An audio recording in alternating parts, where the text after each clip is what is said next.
তার লেখা বই আছে রাসূলুল্লাহ সাল্লাল্লাহু আলাইহি ওয়াসাল্লামের নামাজ, বইয়ের নাম রাসূলুল্লাহ সাল্লাল্লাহু আলাইহি ওয়াসাল্লামের নামাজ, ছোট্ট একটা বই। এই বইটা আপনারা কিনবেন। এই বইটা যেভাবে লেখা আছে নামাজ সেইভাবে পড়বেন। নামাজ রাসূল করিম ঠিক যেভাবে পড়েছেন ওইভাবেই লেখা আছে। আপনি আন্দাজে পড়লে হবে না, টুকুর টাক্কুর করে কয়েকটা সেজদা দিলেই হবে না। তা দিলে আর কান একটা সেজদা থেকে আরেকটা সেজদার মাঝখানে সময় দিতে হবে, রুকু থেকে দাঁড়ায় সময় দিতে হবে, ধীরে ধীরে নামাজ পড়তে হবে। অথচ আমরা নামাজ পড়ি সব থেকে ব্যস্ততার সাথে, দ্রুত, রকেট সার্ভিস। কোরআন শরীফের ভিতরে নামাজের গুরুত্ব সর্বাধিক দেওয়া হয়েছে। নামাজের কথা কয়বার বলা হয়েছে? 82 বার। 82 বার আল্লাহ পাক বলেছেন নামাজ আদায় করো, 82 বার বলেছেন। আর নবীজি বলেছেন লা দীনা লিমান লা সালাতা লাহু, যার কাছে নামাজ নাই তার কাছে দিন বলে কোনো জিনিস নাই। মান তারাকা সালাতান মুতাআম্মিদান ফাকাদ কাফারা, ইচ্ছে করে যে ব্যক্তি নামাজ ছেড়ে দিল কাফের হয়ে গেল। বলেন নাউজুবিল্লাহ। কিয়ামতের দিন, বুখারী শরীফের হাদিস, আল্লাহ পাকের নবী বলেছেন কিয়ামতের দিন সর্বপ্রথম আল্লাহ জিজ্ঞেস করবেন বান্দা নামাজ পড়ছো কিনা। প্রথম প্রশ্ন কি? বলেন প্রথম প্রশ্ন কি? যার নামাজ কবুল তার সমস্ত নেক আমল মঞ্জুর, যার নামাজ কবুল হবে না কোনোটাই মঞ্জুর হবে না। কথা বুঝতে পেরেছেন? নামাজ সঠিকভাবে আদায় করতে হবে। নবী করিম সাল্লাল্লাহু আলাইহি সাল্লাম ইন্তেকালের 5 দিন আগে থেকে জ্বর আক্রান্ত হলেন, রোগাক্রান্ত হলেন, জ্বরে আর মাথার যন্ত্রণায় অস্থির হয়ে যেতে লাগলেন, বেহুশ হন আবার হুশ হন। যেদিন তিনি ইন্তেকাল করবেন তার আগের দিনেও তিনি জোহরের নামাজ পড়ার জন্য সাহাবীদের কাঁধের উপরে ভর দিয়ে নামাজ পড়তে গেছেন। পা উঁচু করে নিতে পারেন নাই, পা টেনে টেনে নিয়েছেন। তিনি সেখানে খুতবা দিলেন, বললেন ও আমার উম্মতেরা, এই পৃথিবীতে আল্লাহ রাব্বুল আলামিন তার এক বান্দাকে পৃথিবীর সব জাগতিক সম্পদ দিতে চেয়েছিলেন, কিন্তু সেই বান্দা সব জাগতিক সম্পদকে উপেক্ষা করে আল্লাহর সঙ্গে দিদার করা বেশি পছন্দ করেছেন। কেউ কিছুই বুঝলো না। হযরত আবু বকর রাদিয়াল্লাহু তাআলা আনহু খুব কাঁদতে লাগলেন। তিনি বুঝতে পেরেছেন যে এই পৃথিবীতে সমস্ত সম্পদ দিতে চেয়েছিলেন আল্লাহ যাকে, তার নাম বিশ্বনবী। তিনি সবগুলি উপেক্ষা করে আল্লাহর সঙ্গে দিদার করা বেশি পছন্দ করেছেন। আমরা অতি তাড়াতাড়ি নবীজি থেকে নবীর এতিম হয়ে যাব। পরের দিন ইশার নামাজের রক্ত হলো, আজান হয়ে গেল, মসজিদে মুসল্লিরা ভরে গেছে, সাহাবায়ে কেরাম সব এসে গেছেন। হুজুরের জন্য বহুক্ষণ অপেক্ষা করার পর হযরতে আবু বকর রাদিয়াল্লাহু তাআলা আনহু তিনি ইমামতির জায়গায় দাঁড়ায় গেছেন। নবীজি বেহুশ অবস্থায় ছিলেন ঘরের মধ্যে। হুশ আসার পর তিনি হযরত আয়েশাকে বললেন, আয়েশা, মসজিদে নববীতে এখন কি হতেছে? তিনি বললেন, নামাজ হচ্ছে, লোকেরা আপনার অপেক্ষা করেছে, কিন্তু আপনাকে না পাইয়া দীর্ঘক্ষণ অপেক্ষা করার পর আপনাকে না পেয়ে আমার বাবার ইমামতিতে তারা নামাজ পড়তেছে, কিন্তু মুসল্লিদের মধ্যে কান্নার রোল পড়ে গিয়েছে। তাদের ধারণা হয়েছে নবীজির জায়নামাজে যখন হযরত আবু বকর দাঁড়ায় গেছে, নবীজির পিছনে নামাজ পড়া আর আমাদের কিসমতে হবে না। নবীজি বলছেন, আয়েশা রে, মসজিদে নববীর দিকের দরজাটা খুলে দাও, আমি নামাজের দৃশ্য দেখতে চাই। দরজা খুলে দেওয়া হলো। নবীজি কোন রকম মাথা উঁচু করে মসজিদে নববীতে নামাজের দৃশ্য নিজে অবলোকন করে আবার শুয়ে পড়লেন।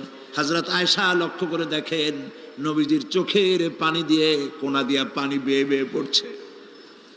হযরত আয়েশা প্রশ্ন করলেন, ইয়া রাসূলুল্লাহ, নামাজের দৃশ্য দেখি কাঁদছেন কেন?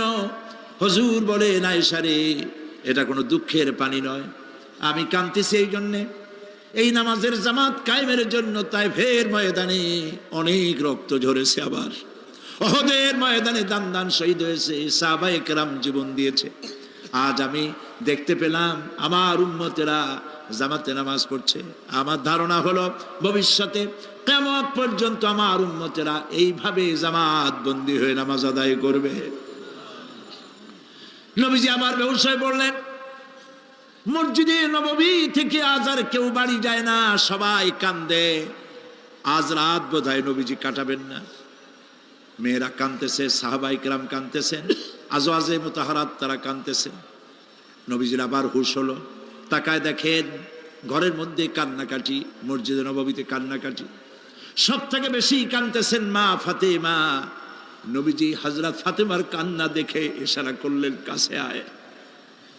হযরত ফাতেমা রাসূলের কাছে গেলেন। নবীজি কানে কানে কি যেন বললেন, কান্নাটা বন্ধ হয়ে গেল। হযরত আয়েশা জিজ্ঞেস করলেন, মা তোমার আব্বা তোমার কানে কি বললো আর কান্না বন্ধ হয়ে গেল?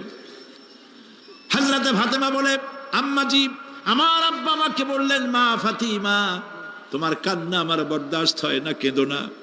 আমি মৃত্যুর পরে সকলের আগে তোমার সাথে আমার দেখা হয়ে যাবে। হযরত ফাতেমা বলছেন, আম্মাজি আমি বুঝতে পেরেছি আমার আব্বার এই কথার অর্থ কি। নবীজির ইন্তেকালের পরে আত্মীয় স্বজনের মধ্যে সবার আগে আমার মৃত্যু হবে, আর আমার পিতার সাথে আমি মিলিত হতে পারবো। রাত যখন শেষ হয়ে এলো, নবীজির হুঁশ হয়েছে, তাকায় দেখেন হযরত জিবরাইল দাঁড়ানো।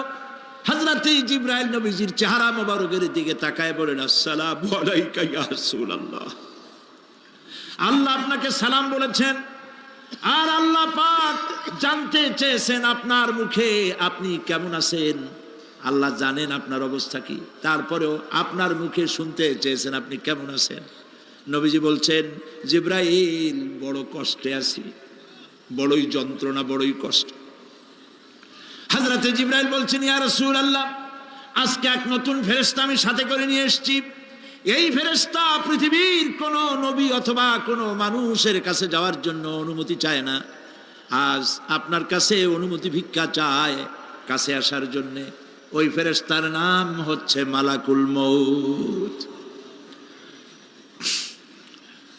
হযরত মালাকুল মউত বলেন, ইয়া রাসূলুল্লাহ এই পৃথিবীতে আদম আলাইহিস সালাম থেকে নিয়ে পর্যন্ত কোন মানুষের জান কবজের জন্য আমার অনুমতি চাওয়া লাগে নাই, আর কোনোদিন লাগবে না। আজ আমি আসার সময় আল্লাহ বলেছেন আপনার জান কবজের জন্য আমি যেন আপনার কাছে অনুমতি ভিক্ষা চাই। নবীজি বলছেন, আমি যদি অনুমতি না দেই তো কি হবে?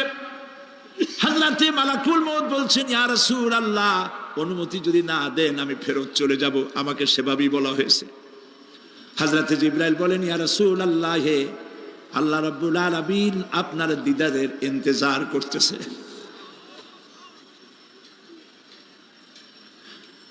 নবীজি বলছেন, মালাকুল মউত তুমি জান কবজের কাজ শুরু করো। মালাকুল মউত যখন কাছে এসেছে, রাসূল জিজ্ঞেস করলেন, আয়েশা ঘরে যে কয়েক টুকরা স্বর্ণ ছিল সেগুলোর কি অবস্থা? ছোট ছোট 6 টুকরা স্বর্ণ ছিল।